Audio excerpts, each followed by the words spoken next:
Action. Assalamualaikum warahmatullahi wabarakatuh. Waalaikumsalam warahmatullahi Waalaikumsalam wabarakatuh. warahmatullahi wabarakatuh. Semuanya pada pagi hari ini sehat semuanya. Sehat, Alhamdulillah. Nah, Cuman baik. saya ada sana. Sebelum memasuki pelajaran, perlu saya sampaikan, yaitu saya kenalkan dulu bahwasanya saya di sini adalah guru pengganti mata pelajaran fikih. Karena guru fikih yang dulu itu pindah tugas. Nah, perkenalkan, nama saya Muhammad Umar Warto, guru pengganti dan sekarang mengajar di MTS Hasimia. Standar kompetensi daripada pembelajaran fikih yaitu dengan 5 toharoh, yaitu memahami tata cara bersuci. Kemudian setelah standar kompetensi ada yang namanya kompetensi dasar, yaitu menjelaskan tentang hadas dan najis. Lalu yang kedua menjelaskan tentang ketentuan daripada mandi besar. Tujuan daripada pembelajaran ini adalah untuk memahami ketentuan tata cara bersuci dari hadas dan najis guna untuk membangun pola hidup yang bersih dan sehat dalam konteks kita hidup sehari-hari. Sebelum memasuki, mari kita buka dahulu pertemuan kita dengan membaca Al-Basmalah. Bismillahirrahmanirrahim. Bismillahirrahmanirrahim. Semoga pada hari ini kita akan mendapatkan ilmu yang bermanfaat, barokah buat kita semuanya. Amin Allahumma amin. Baik anak-anak semuanya, ini saya lihat kok nampaknya sudah lesu semuanya. Masih semangat ya? Semangat ya anak-anak ya? Iya, Baik. Terima kasih. Sebelum memasuki tema inti, ini ada sedikit gambaran atau ilustrasi uraian tentang topik toharoh. Dalam kehidupan sehari-hari kita, dari sejak dini, kita sudah dibimbing, dibiasakan untuk setiap saat dalam keadaan bersuci dari sebuah kotoran. Ketika dari kita mau tidur, mau makan, sampai ketika mau melaksanakan ibadah, sholat, dan lain sebagainya. Dampaknya sangat luar biasa sekali dalam kehidupan masyarakat kita, Bapak Ibu. Anak-anak, masyarakat kita saat ini masih kurang sadarnya tentang masalah kebersihan. Padahal anak-anak, kita sudah tahu dalam agama kita dianjurkan, yaitu apa namanya? Yaitu tentang menjaga kebersihan. An-nadhafatu minal iman. An-nadhafatu minal Iman. itu minal mutatahirin.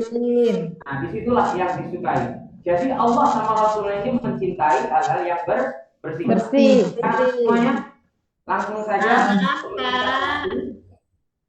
kita akan mempelajari yaitu tentang pengertian toharoh dan tata cara mensucikannya. Sebelum saya jelaskan lebih dalam, yaitu ada bagian daripada toharoh. Toharoh sendiri dibagi menjadi dua bagian. Yang pertama adalah hadas kecil dan hadas besar. Lalu kemudian ada najis, yang mana najis tersebut dibagi juga menjadi tiga. Najis mukhaffafah, najis mutawassithah, dan najis mughalladhah. Ada yang sudah tahu anak-anak apa itu hadas? Oke, jelaskan. Ada Pak Guru. Setelah Bapak jelaskan, nanti ada pertanyaan buat kalian semuanya ya. Tolong diperhatikan. Jangan berbicara sendiri atau bermain, harus konsentrasi. Hadas yaitu dari bahasa Arab yang menurut bahasa Kamus Besar Bahasa Indonesia, yang artinya keadaan yang tidak suci, di mana bagi seorang muslim yang tidak diperkenankan untuk melakukan beribadah, dan itu akan menghalangi sahnya seorang muslim untuk melakukan ibadah. Itu adalah hadas. Hadas sendiri dibagi menjadi dua bagian, yaitu hadas besar dan hadas kecil. Hadas besar adalah yang disebabkan sebagai berikut. Coba anak-anak ingat-ingat. Nanti setelah ini langsung Bapak akan kasih pertanyaan dan Bapak tanya satu persatu. Hadas besar disebabkan oleh satu, berjunub atau setelah bersetubuh. Yang kedua, keluar sperma. Yang ketiga, keluar darah, tipas. Keempat, setelah melahirkan. Dan tata cara mensucikannya yaitu dengan mandi besar. Caranya bagaimana? Caranya dengan kita meratakan air ke seluruh badan kita. Dan sebelumnya, niat, sebelum mandi kita membaca basmalah. Sebelum mandi kita berwudu, kemudian kita menggosok ke seluruh tubuh kita sampai bersih dan bersurut-surut. Sedangkan hadas kecil, yaitu cukup dengan berwudu atau dengan bertayamum. Ya, sedangkan tayamum ini diperbolehkan apabila ada kendala atau ada Tidak ada air. kemudahan untuk tidak melakukan atau air tersebut. Mungkin ada halangan tidak diperbolehkan menggunakan air, bisa menggunakan debu. Ada istilah bahasa Arabnya kerennya itulah adalah rukhsah. Ya. Lalu kemudian najis dibagi menjadi tiga: mukhaffafah, mutawassithah, dan mughalladhah. Perlu anak-anak ketahui bahwasanya yang selama ini kita ketahui, najis itu terbagi menjadi tiga, yaitu najis mukhaffafah, mutawassithah, dan mughalladhah saja. Sedangkan najis mukhaffafah adalah najis yang ringan, najis mughalladhah adalah mutawassithah adalah najis yang sedang, sedangkan najis yang sangat berat yaitu adalah najis mughalladhah. Di sini nanti harus diperhatikan, nanti akan saya tanya, ya, hafal atau tidak. Najis ringan, najis sedang, najis mughalladhah. Bapak garis bawah, najis mutawassithah ini dibagi menjadi dua. Apa anak-anak tahu? Najis ainiyah. Apa coba? Ayo angkat tangan. Siapa yang tahu? Najis ainiyah. Najis satu lagi. hukmiyah. Satu lagi najis Hukmiyah. Oke. Pak, apa mungkin Saifuddin bisa menjelaskan najis hukmiyah? Oke, Najis hukmiyah itu Pak, najis hukmiyah itu najis yang nggak kelihatan tetapi ada baunya Pak. Ya, Contohnya kencing yang kering. Ya, betul. Najis hukmiyah adalah najis yang tidak nampak, namun kewujudannya diyakini kewujudannya. Dalam hal ini Islam, ya, dalam najis ini contohnya adalah sebuah kotoran yang menempel di badan sehingga tidak mensahkan bagi seorang muslim tersebut dalam melakukan ibadah. Adalah najis hukmiyah. Bisa dimengerti anak-anak? Saya ulangi lagi. Najis hukmiyah adalah najis yang tidak nampak, namun diyakini kewujudannya. Contoh dalam najis ini adalah suatu kotoran yang menempel di badan sehingga tidak mensahkan bagi seorang muslim untuk melakukan ibadah. Menghalangi dalam beribadah. Jadi harus dibersihkan air atau berwudu.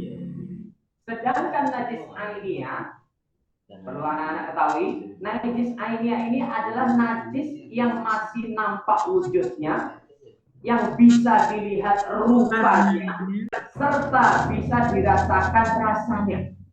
Contohnya apa anak-anak? Air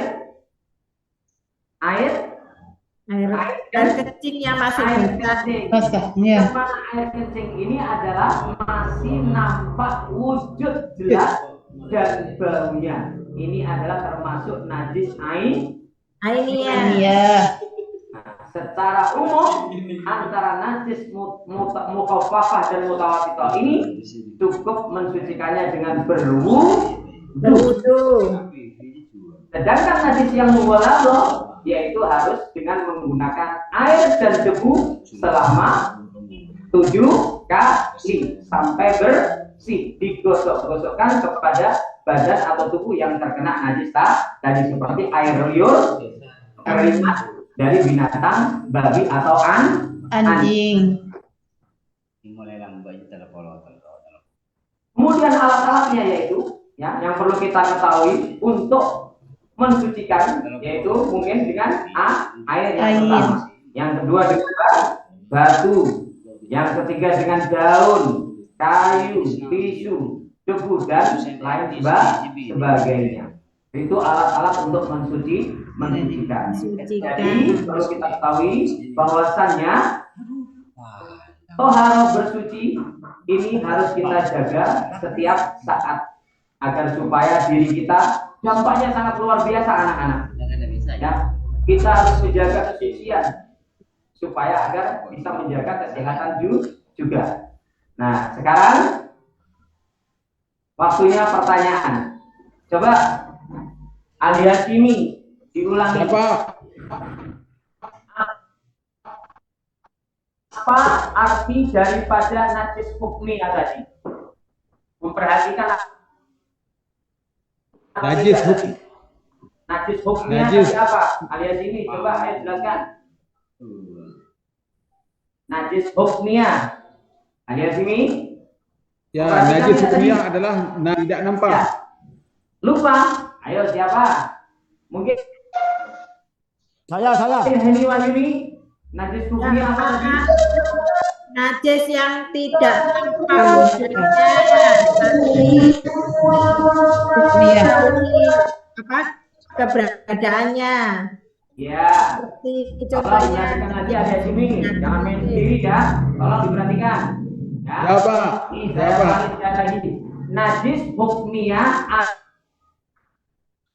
adalah najis yang masih nampak wujudnya serta masih dapat dilihat rupanya serta dapat dicium baunya serta dapat dirasakan rasanya. Contohnya adalah najis hukmiyah adalah najis yang tidak nampak namun diyakini kewujudannya.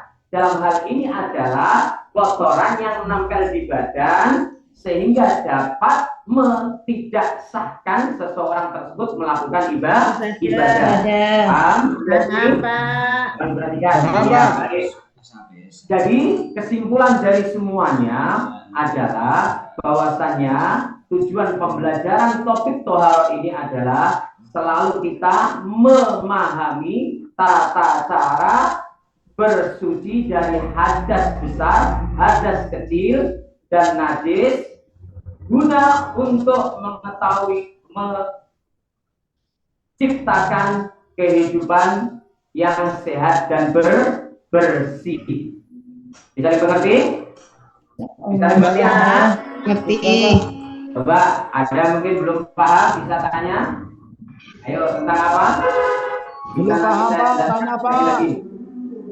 Ya gimana Syekhuddin? Tentang najis mughalladhah, Pak. Oh iya gimana?